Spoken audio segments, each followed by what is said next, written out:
Pemirsa, kita masih bersama Indonesia Lawyers Club. Masih dengan Pak Kapolda. Ada yang menarik Pak Kapolda. Dia dari catatan kami 86 jadi polisi.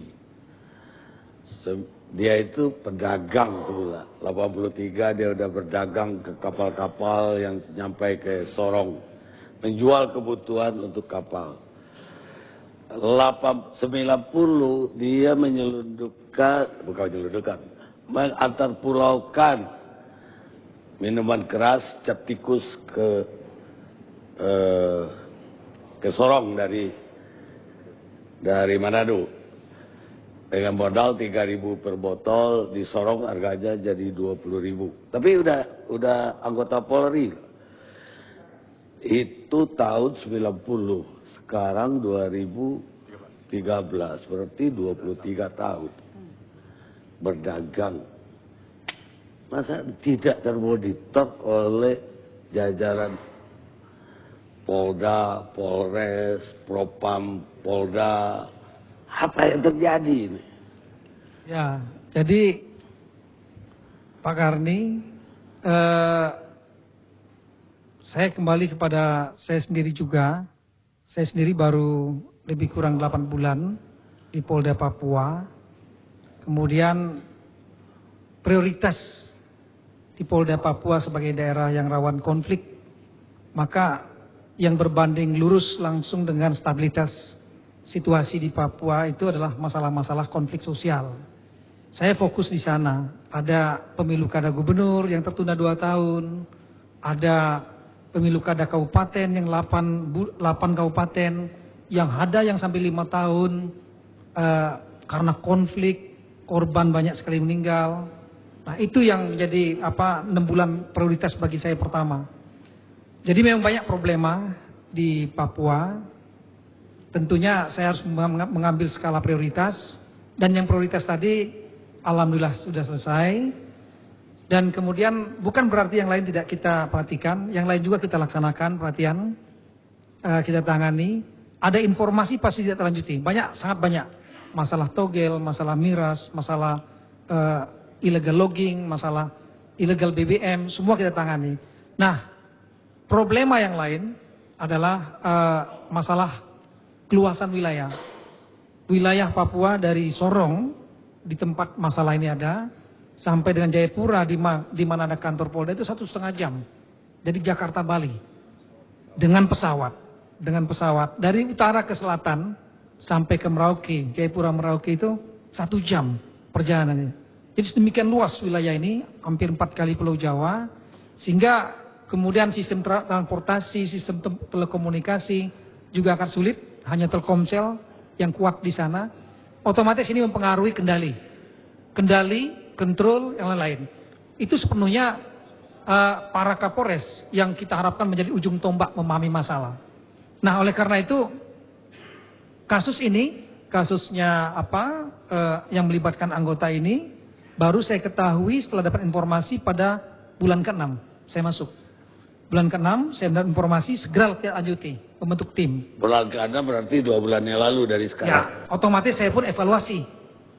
Apa mungkin ini saya juga baru tahu dari Pak Karni itu kalau masalah cap tikus lain-lain tadi baru masalah BBM, setahu saya masalah BBM, masalah kayu, dan saya sepengetahuan dari banyak anggota itu legal, izin ada BBM-nya, kemudian juga kayu juga ada izinnya, kemudian yang bersangkutan juga memiliki usaha properti dan lain-lain ya.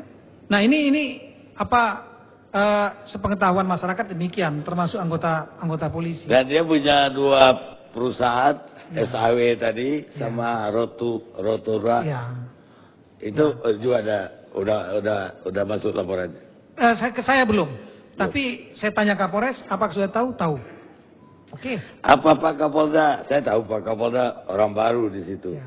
Tapi Kapolda sebelumnya Big Man, Irjen Pol Big Man, Bekto, ditanya nggak ke dia? Ada tahu nggak ini ada Aibtu Anda dulu yang? Saya belum sampai ke sana. Saya lebih baik fokus pada kasus ini. Yang pangkat kopral gaji jenderal. Gitu. Saya belum tanya sana. Saya lebih cenderung menanya kepada otomatis Kapolres. yang saya anggap sebagai atasan langsung. Kapolres saya tanya, mengetahui bahwa yang bersangkutan berbisnis, setahunya adalah ilegal, surat-suratnya juga ada, tidak memahami kalau seandainya ada unsur-unsur ilegal di balik itu. Oleh karena itu, ya hari Senin yang lalu Kapolres sudah berapa tahun di sana 2 tahun bertugas? 2 tahun. 2 tahun dia bertugas di situ. Dan dia tahu ada Aibtu yang punya usaha begitu hebat. Tahu. Tapi izin resmi. Tapi tentu mohon maaf di benak Pak Karni pasti pertanyaannya, masa nggak tahu? Ya. Sama pertanyaannya, masa saya nggak tahu juga, ya kan? Oleh karena itu saya mengambil langkah. Saya sudah mengambil langkah sebagai tanggung jawab manajerial. Polisi katanya jarum jatuh pun harus tahu gitu kan. Tanggung jawab manajerial. Maka meski di samping yang bersangkutan ada 2 tahun, saya tarik dulu ke Polda Senin kemarin. Ya, menarik saja. Artinya Kapolresnya 2 tahun tahu bahwa ada begini. Jangan-jangan Kapolres sebelumnya juga tahu. Mudah-mudahan Kapolda sebelumnya nggak tahu seperti Pak Tito. Saya takutnya begini, ini banyak, nggak hanya Sitorus, di daerah lain juga ada. Karena dia bisa berusaha begitu, ya udah lu tetap aja di situ. Malah tidak pernah dipindah. Dan Sitorus juga nggak pernah dipindah kali dari tahun 86. Benar nggak? Dia belum pernah dipindah. Saya belum cek mengenai dari tahun 86. Setahu saya memang dia ada di Raja Ampat dan di daerah Sorong. Raja Ampat adalah pengembangan daripada Polres Sorong ya.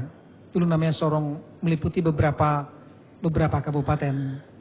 Dari penyidikan ada nggak dana ke atasannya, nggak usah sampai ke Kapolda, sampai ke Polres, sampai Propam, ada nggak? Ini saya kira Karena isunya ini sampai ke Jakarta loh. Forum-forum ini bukan forum yang tepat untuk menyampaikan hasil penyidikan. Nanti pertanggungjawaban kita adalah pengadilan, Pak Karni. Dan Pak Karni tahu bahwa pengadilan kita adalah pengadilan paling terbuka saya di dunia. kepingin justru klarifikasi kalau itu tidak benar. Karena isunya di publik sekarang ini sampai ke Mabes Polri. Apanya Pak Karni? Alirannya. Saya kira sekarang sudah ada tim yang sudah dibentuk dan diperintah oleh Bapak Kapolri. Pak Kapolri instruksinya jelas, kalau memang ada siapapun yang terlibat ungkap. Kemudian tim dari Propam juga sudah turun bergabung untuk membackup tim dari Polda. Jadi di sini ada 2 tim yang bekerja. Satu tim khusus untuk menangani masalah kriminalitasnya. Kemudian yang kedua adalah tim yang khusus menangani masalah internal. Dan dengan adanya Polda di backup oleh Mabes Polri, saya kira akan lebih fair dan lebih kredibel. Saya tadi berharap dari Pak Kapolda ada jawaban begini. Saya pastikan tidak ada dana ke Mabes Polri. Jadi clear.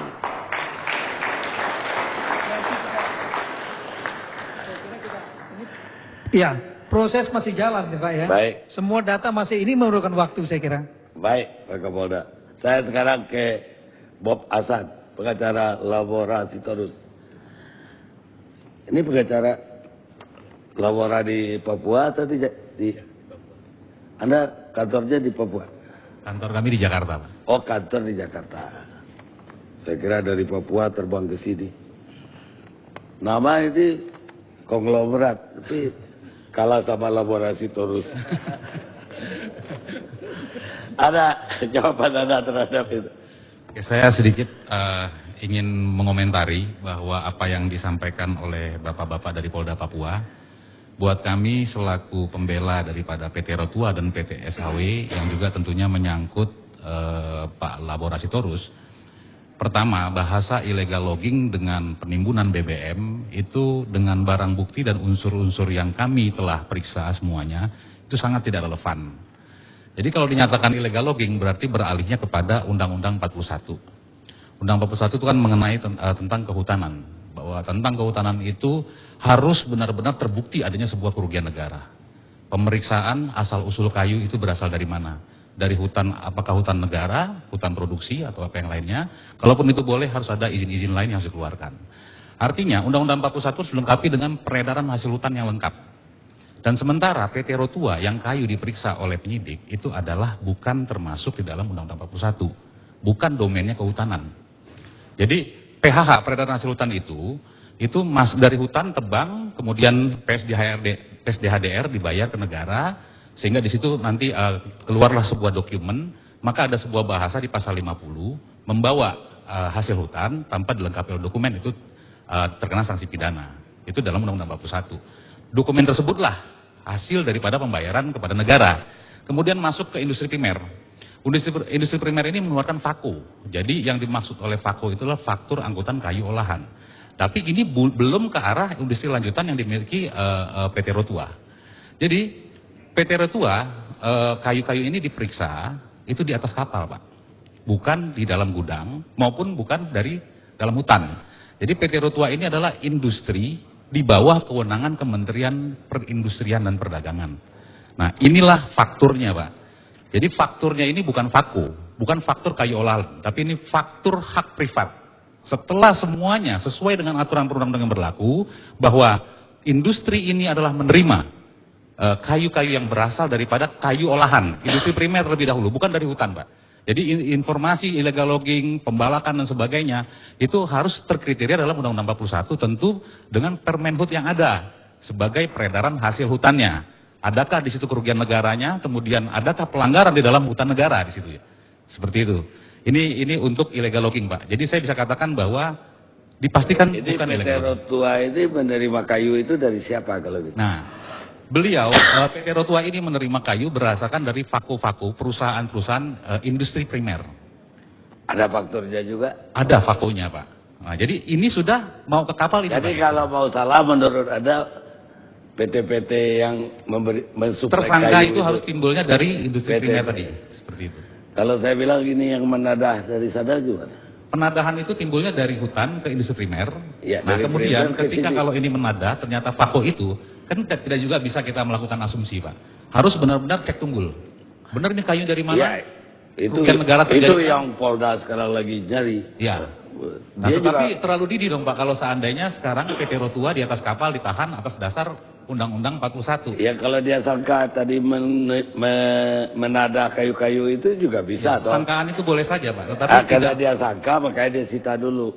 Ya. Kalau nanti tidak terbukti dilepas. Dan jangan lupa, Pak, ini disita di atas kapal, bukan di dalam gudang. Iya. Bukan pada saat adanya pengiriman dan pengecekan FAKO. Baik, sekarang yang minyak apa? Nah, yang minyak, Pak, bahwa adanya penimbunan, persepsi kami, Pak, bahwa surat izin itu sangat penting sekali karena persoalan turn time dalam penundaan pengumpulan dan sebagainya itu adalah persoalan transportasi, Pak.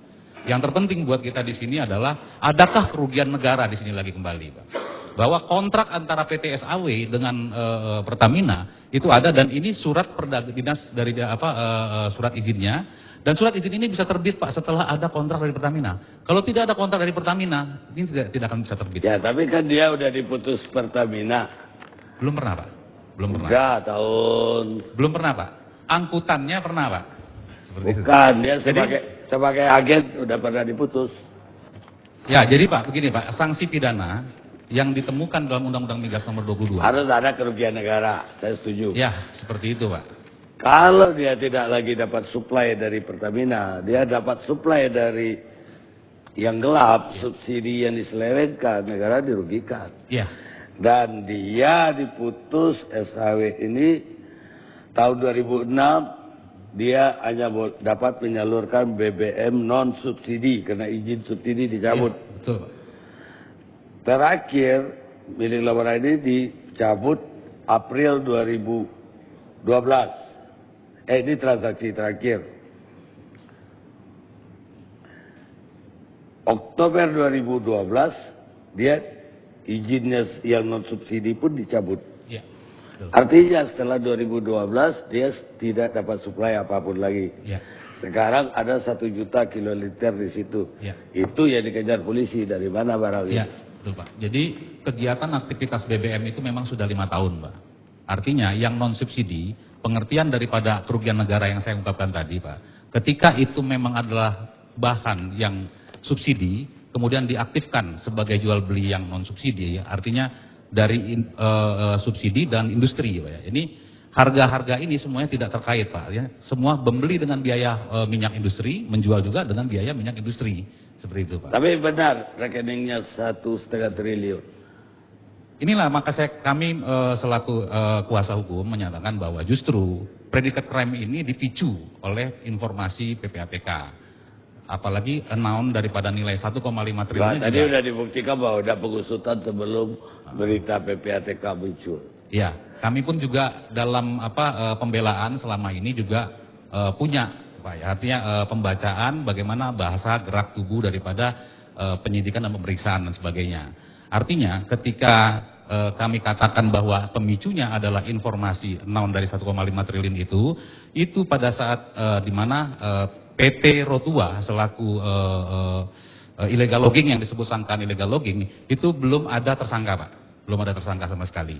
Itu yang pertama. Yang kedua, bahwa informasi yang 1,5 triliun turun jadi 900 miliar, 500 miliar, saya menjawab pertanyaan Pak Karni, apakah benar ada? Kami pun sampai dengan saat ini menyatakan dan bertanya kepada klien kami, itu ada rekening terakhir di beberapa bulan yang lalu 3 sampai dengan 4 miliar. Maka kami berpersepsi bahwa ini adalah totalitas daripada mutasi debit dan kredit, gitu loh. Pikiran kita seperti itu. Dalam 5 tahun. Bagaimana, Pak? Dalam 5 tahun. Dalam 5 tahun, Pak. Total. Jadi total kreditnya di total, debit di total, kemudian antara kredit dan debit di total lagi, gitu. Dan satu kali lagi disampaikan oleh klien kami bahwa ini adalah kesepakatan daripada keluarga. Kesepakatan daripada keluarga yang memang terisi sebagai manajemen kerja di PT Rotua dan PT SAW, dan ternyata memang ada kegiatan-kegiatan lain seperti toko sembako dan sebagainya, dan itu sangat banyak sekali, Pak. Usaha toko sembako terutama di daerah Sorong sana, seperti itu yang dilakukan oleh LS. Seperti itu. Katanya juga punya properti segala.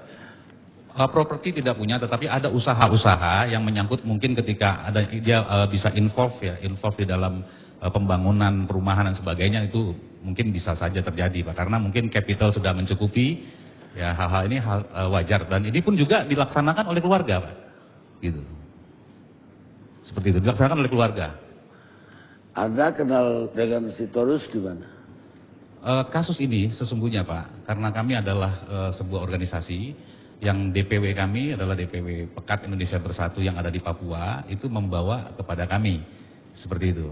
Nah tentunya sebelum kami masuk ke dalam kasus ini, kami menginvestigasi jauh sekali, Pak, banyak sekali yang kami ungkap, sehingga tentunya ini adalah sebagai bahan pembelaan kami. Buat kami LBH Pekat itu data, informasi, kemudian fakta-fakta itu adalah pokok penting sekali.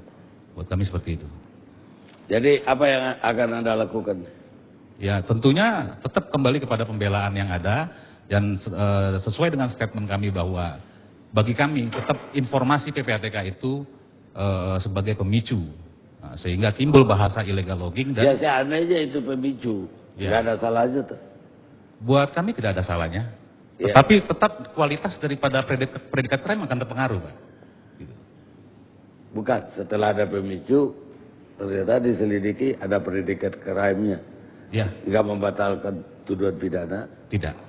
dan reaksi tidak.